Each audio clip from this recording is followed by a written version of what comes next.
In the ancient world, knowledge wasn't born from complex theories or abstract mathematics. Instead, it emerged from careful, patient observation of the world around them. Ancient scientists, builders, and thinkers were united by a desire to understand nature by watching, measuring, and reflecting on the patterns they saw. They didn't begin with preconceptions about how things should work. They simply let the world reveal its secrets through consistent, measurable processes. For example, the builders of the Great Pyramid of Giza achieved its extraordinary alignment not through abstract models, but by directly observing the movements of the stars. By carefully watching the North Star over time, they gathered enough data to orient the pyramid almost perfectly with the cardinal directions. The same approach was used when they measured shadow lengths to track time and the seasons.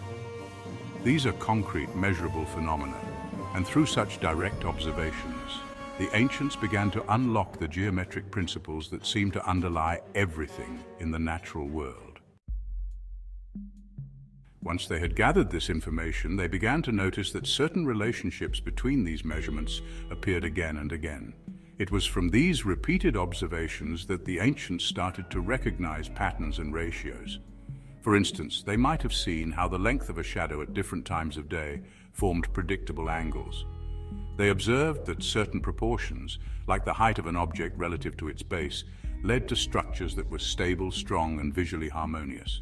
These weren't abstract theories. These were simple, tangible patterns that they could measure with their hands and eyes. What's remarkable is how the ancients took these ratios and generalized them across different areas of life. They discovered that the same proportions that kept a building standing also appeared in natural patterns, such as the proportions of plants, the human body, or the cycles of the moon and sun. In this way, they came to understand that geometry wasn't just a tool for builders or surveyors.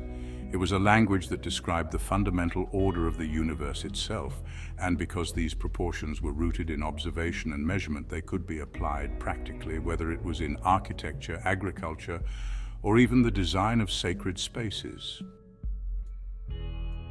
But this process of discovery didn't end with geometry.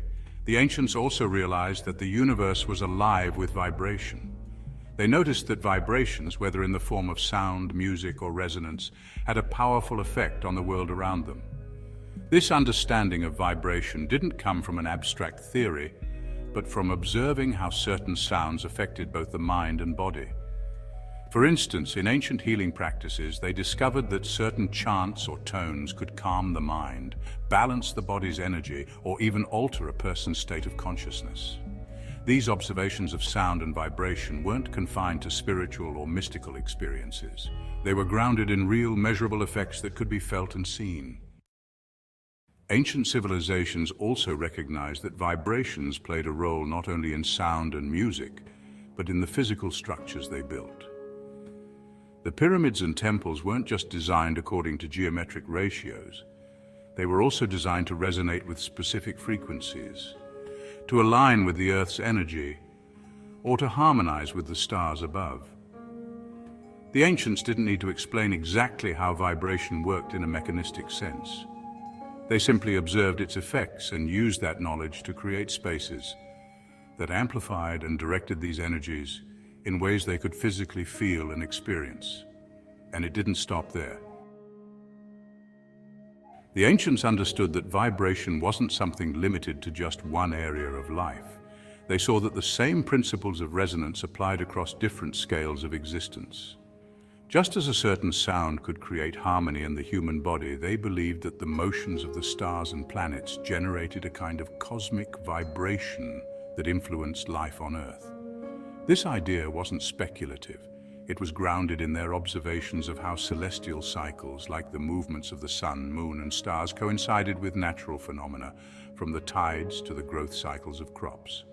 The phrase "as above, so below" captures this insight perfectly. The microcosm of our daily lives reflects the macrocosm of the universe itself. Through their openness to these correlations, the ancients developed a practical science of vibration. They recognized that certain frequencies, whether heard or felt, had the power to heal, to build, to connect the physical and spiritual worlds. They applied this understanding in ways we still see today.